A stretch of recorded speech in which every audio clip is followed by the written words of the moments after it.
চলো গুলুরা এসে গেছে, গুলুরাও রেডি হয়ে নিচ্ছে। আমরা থাকি তো এই পাটটাতে, আর যার যে সবাইকে দেখাচ্ছি এই যে ট্রেন।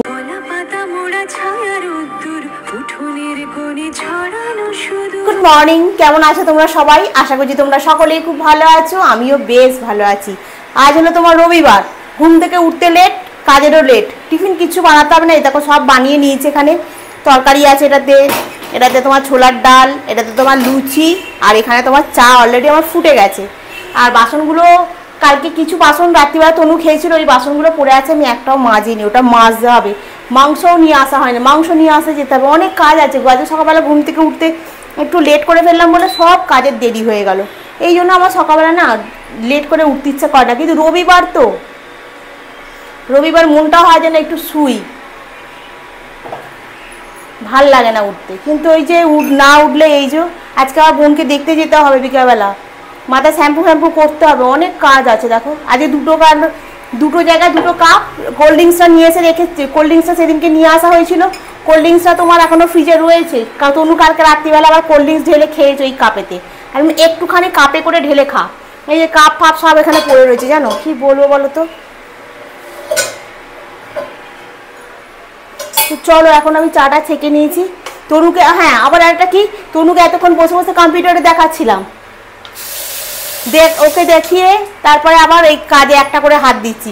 বিছনাটা গোছানো হয়ে গেছে, বইগুলোকে সব এক জায়গায় জড়ো করেছে, সেই বইগুলোকে তোমার করতে হবে, তোমার কি বলে যেন, খাটের তলায় একদম করে ঢুকাতে হবে, কারণ সানসেটগুলো বইতে ভর্তি, আর জায়গা নেই কোথাও সানসেটগুলোতে। বিছনাটাতে পরিষ্কার করতে হবে।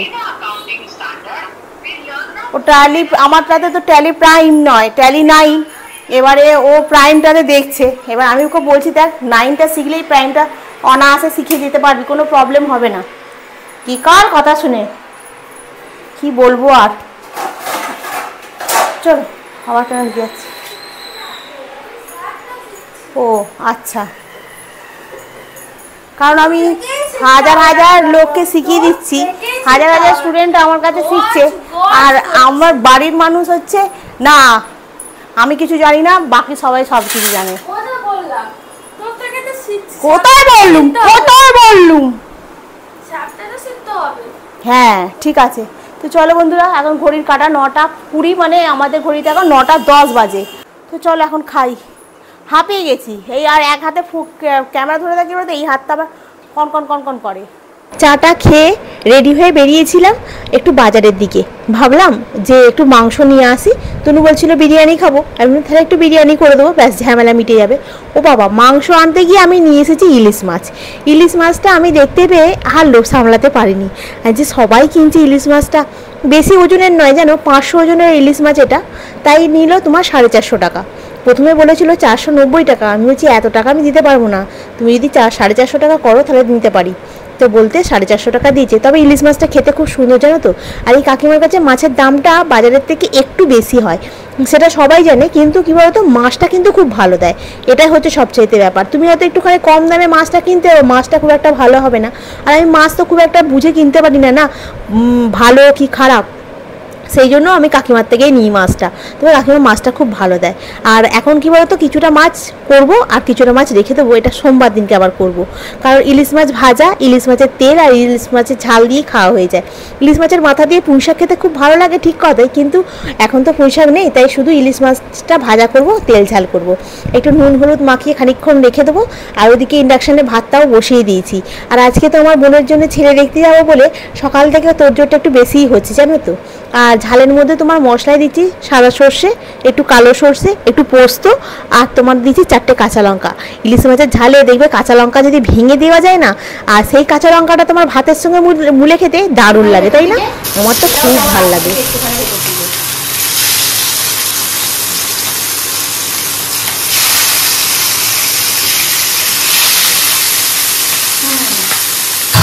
আর এই ইলিশ মাছ উঠলে না, ইলিশ মাছের আমি না খুব বড় পোকা জানো তো, মানে আমার ইলিশ মাছ খেতে খুব ভালো লাগে।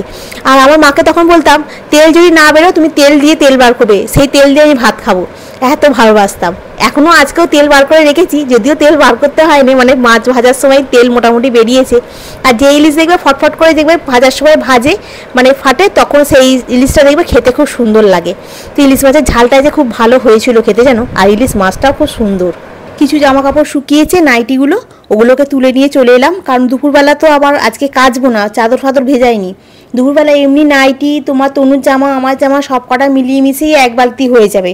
আবার যদি চাদর ফাদর কাচি আরও বেশি হয়ে যাবে। আর এই দমকা দমকা বৃষ্টি আসছে, যার জন্য কি বলো তো জামা কাপড়গুলো না ঠিক করে শুকনো হচ্ছে না, ওই জন্য 3 দিন 4 দিন হয়ে যাচ্ছে জামা কাপড় শুকনো করতে। আর যাই হোক, আমি এখন জামা কাপড়গুলো সব তুলে নিয়ে চলে এলাম। কিছুটা খালি হয়ে গেছে স্ট্যান্ডটা, আবার কিছুটা চান করার সময় কাচবো, কেচে আবার শুকনো করতে দেবো, তাও চাদরটা নয় কিন্তু।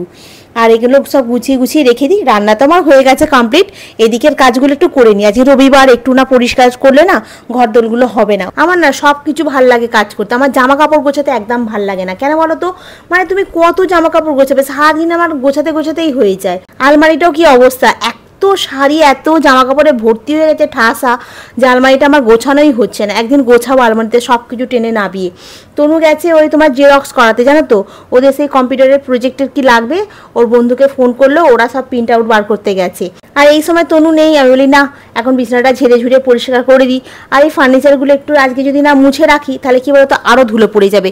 আর এখন না রোজ রোজ আর হয় না জানো তো ফার্নিচারগুলো পরিষ্কার করা, সপ্তাহে হয়তো 1 দিন কি 2 দিন খুব জোর মেরে ঘেটে হয়। এখন আর রোজ রোজ একদমই করতে পারি না, কিন্তু ফার্নিচারগুলো রোজ একবার করে যদি তোমার মুছে দেওয়া যায় না, কিন্তু খুব ভালো হয়, চকচক করে। কিন্তু কি বলতো আমি একদম টাইম করে উঠতে পারছি না, যার জন্য আমার রেগুলার এই কাজটা আমার আর করতে পারছি না। যাকে চলো, এখন তনুও দেখলাম এসে গেল, ওকে বললাম তুই বস, আমার মোছামুছি হয়ে গেছে, এবার খালি ঘর দালানটা একটু মুছলেই হয়ে যাবে। আর আজকে যেহেতু যাবো সেহেতু মাথায় একটু শ্যাম্পু করবো, মাথা 2 দিন ধরে শ্যাম্পু করা হয়নি, একটু হালকা পাতলা, আমাকে ঠান্ডা লেগেছে, নাকটা ভারী লাগছে, কিন্তু শ্যাম্পুটা না করলে চুলটা কেমন একটু বসা বসা লাগবে আর দেখলে ভাল লাগবে না। ওই জন্য একটু শ্যাম্পু ট্যাম্পু করবো, আর তারপরে তোমার পুজো আচ্ছা করবো। এখন অনেকগুলো কাজ আছে। রান্না হয়ে গেছে, রান্নাটা আমি দেখাচ্ছি। আগে ঘর দালানটা মুছি, রান্নাঘরটা পরিষ্কার করব, বারান্দাটা ওই ঘরটা সবটা পরিষ্কার করে আগে মুছে নিচে, তারপরে তোমাদেরকে দেখাচ্ছি আজকে রান্নায় কি হয়েছে। আজকে রান্নায় হয়েছে ইলিশ মাছ ভাজা, লেজাটা আমি খাবো, গাঁথাটা তনু খাবে। তেলটা অল্প করে রেখেছি, কারণ তেল বেশি রাখিনি, কারণ তেল দিয়ে সবটা খেলে আবার ঝাল দিয়ে কী করে খাবো। ঝালটাও আজকে অসাধারণ হয়েছে। আর ইলিশ মাছের সর্ষে দিয়ে ঝাল মানে দারুণ ব্যাপার, দেখতেও যেমন ভালো লাগছে তেমন খেতেও খুব সুন্দর হয়েছে। আর ইলিশ মাছ কেন ভালো হবে না বলো, ইলিশ মাছ তো যারা ধরো ভালোবাসে তারা খুবই ভালোবাসে, আবার যারা খায় না আবার অনেকে খায় না জানো তো ইলিশ মাছ। এ দেখো রান্নাঘরটা পরিষ্কার করে মুছে নিয়েছি, ইন্ডাকশান মুছে নিয়েছি, বাসন টাসন মেজে একদম গুছিয়ে পরিষ্কার করে স্নান করতে গেছিলাম, স্নান করে পুজো করলাম, পুজো করে এখন এখানে মা মেয়ে দুজনে মিলে খেতে বসেছি। খেয়ে দিয়ে বাসনগুলো মেজে তারপর আমাকে রেডি হতে হবে, তার মধ্যে আবার বুলুরা চলে আসবে, 4টের সময় বেরোবে। রেডি হয়ে গেছি সুন্দর করে সাজুগুজু করে, বিজুনি করে নিয়েছি চুলটাকে এইভাবে, যাচ্ছি চলো। বুলুরা এসে গেছে, বুলুরাও রেডি হয়ে নিচ্ছে।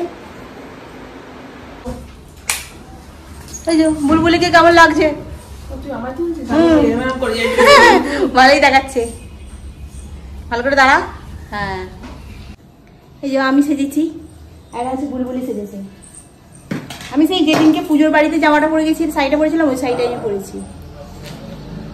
ভালো লাগছে দেখতে।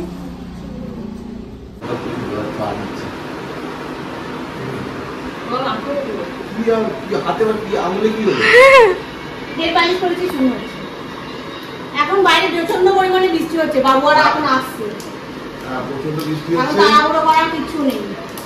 চুপ করে বসে, ওরা গাড়ি নিয়ে এখান পর্যন্ত আসবে, বসে বলবে হাই, এবার নিচে নেমে যাবো। বৃষ্টিতে ভিজিস না? হ্যাঁ, বৃষ্টিতে ভিজে কি করো, শুধু শুধু এত সুন্দর করে সাজিয়ে মেকআপ বলে যাবে। হ্যাঁ মেকআপ বলে যাবে, মেয়েরা মেকআপই করে, মেকআপ করে যতক্ষণ কথা বলে যাবে, যতক্ষণ কথা বলবে, ততক্ষণ ভিডিও হবে। ভিডিওতে বলতে হবে না আমরা যাচ্ছি কোথায়।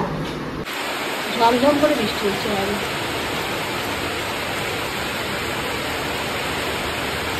বৃষ্টিটা একটু থেমেছে আর আমরা বেরিয়ে পড়েছি। ভুলু বলছে যে ভিডিওটা বানিয়ে নে, পরে গিয়ে ভয়েস ওভার দিবি। ও রাস্তায় কথা বললে আবার একটু লজ্জা পায় জানো তো, ওই জন্য রাস্তায় আমি কথা বললাম না।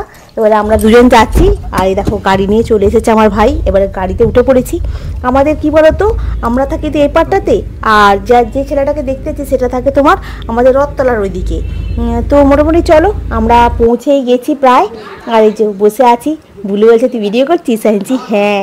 ছেলেটাকে দেখাবি না? জানাচ্ছি না না, ছেলেটাকে দেখাবো না, খালি বাড়ির লোকগুলোকে, বুলুকে, মাকে, এদের সবাইকে দেখাচ্ছি। এই যে ট্রেন্ডিং আমি করছি।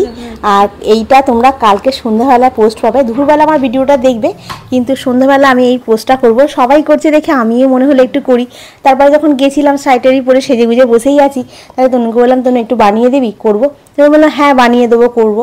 আর তারপরে একটুখানি না আজকে বিরিয়ানি খাওয়ার খুব ইচ্ছা ছিল তনু, বললো একটু অনলাইন অর্ডার করবো। আমি তাহলে তুই তোর মতো এক প্যাকেট অর্ডার করো না, তুমি খাবে আমি খাবো। আমি দেখ 135 টাকা করে প্লেট, তুই একটা নিয়ে আয়, তোর ওখান থেকে আমি একটুখানি খেয়ে নেবো। আর ফ্রিজের মধ্যে চিড়ে আছে, মিষ্টি আছে, আম আছে, এইগুলো দিয়ে আমার খাওয়া হয়ে যাবে। না, ও তো শুনবে না, সেই জন্য আমি বললো ঘরে যা আছে তাই করে। আমি তাহলে রুটি করি। রুটি আর একটা ডিম ছিল, কালকে আসার সময় ডিম নিয়ে আসবে, জানো ডিমটাও ফুরিয়ে গেছে। তো রুটি আর ডিম ভাজা করছি। ডিমটাকে ওই পোচ মতো করে ভাজবো না, জানো, একটু পেঁয়াজ দিয়ে, কাঁচা লঙ্কা দিয়ে, আর এর মধ্যে ডিমটাকে ফেলে দিয়ে ভাজলে ডিমটা খেতেও বেশ সুন্দর হবে, আর রুটির সঙ্গে বেশ ভালো লাগবে। ডিমের ভুজিয়া যেটাকে বলে। হ্যাঁ, আর এর মধ্যে টমেটো দিলেও ভালো লাগে, জানো তো। টমেটো তো তুমি খাবে না, সেই জন্য আমি টমেটোটা দিতে পারবো না। ওই পেঁয়াজ, কাঁচা লঙ্কা, একটু বিট লবণ, একটু ভাজা মশলা দিয়ে ভেজে নিয়েছি, বেশ ভালো খেতে হয়েছিল। আর কেটে নিয়েছি আম। তো মোটামুটি আমার রেডি হয়ে গেছে। এবার তনুকে দিয়ে আমি এবারে খেতে বসবো, দিলেই আজকে রাতে ডিনারটা কমপ্লিট। খাওয়া দাওয়া কমপ্লিট হয়ে গেছে। বাসন এখন বেসিনেই পড়ে আছে, আর ভালো লাগছে না মাজতে, তাই মাজিনি। টিপিটা তখন থেকে এরকম হয়ে আছে, বন্ধ করেছিস কেন? 15 মিনিটে তো বেশি হয়ে গিয়ে 11:30 বেজে গেল। বন্ধ করে দে। এরকম হয়ে থাকবে, কালকে আমি ফোন করবো, ফোন করে বলবো যে কেন এরকম হয়ে আছে টিভিটা। টেবিলের টাকা দিচ্ছে, তারপরে এরকম কেন চলছে না? এক্সপায়ার হয়ে গেছে, প্লিজ রিচার্জ। ঠিক আছে, রিচার্জ হবে। এটা ছবি তুলে আমি পাঠাচ্ছি এক্ষুনি হোয়াটসঅ্যাপে। তো চলো বন্ধুরা, আজকের ব্লগটা এখানেই শেষ করছি। নেক্সট ব্লগে আবার তোমাদের সঙ্গে দেখা হবে। তোমরা খুব ভালো থেকো, সুস্থ থেকো, খুব সাবধানে থেকো। Good night. আজকে যে দেখাশোনা হলো, দেখতে গেলাম, কি হলো না হলো, আমি আমার ডিসিশান জানিয়েছি, সবাইকে বলে দিয়েছি যে কি করলে ভালো হবে, কি করলে খারাপ হবে। তো বাকিটা ওনাদের সবার ব্যাপার। তো আমি সব ছেলের ছবিও তুলেছি, কিন্তু ছেলের ছবি দেবো না। তো মোটামুটি ঘোরা হলো, বেড়ানো হলো, সবই হয়েছে, ভালোই কাটলো দিনটা। কিন্তু এখন আমার ডিসিশানটা বলেছি, এবার দেখা যাক সবাই কি ডিসিশান নেয়, এটাই আমি বললাম। তো আজকের ব্লগটা এখানেই শেষ করছি। নেক্সট ব্লগে আবার তোমাদের সঙ্গে দেখা হয়। তোমরা খুব ভালো থেকো, সুস্থ থেকো, খুব সাবধানে থেকো। Good night. ভিডিওটা ভালো লাগে অতি অবশ্য লাইক করো, কমেন্ট করো, সাবস্ক্রাইব করো। আর ভিডিওটা যদি একটু বেশি ভালো লাগে তাহলে একটু শেয়ার করে দিও। আজকের মতো এখানেই রাখি, টাটা।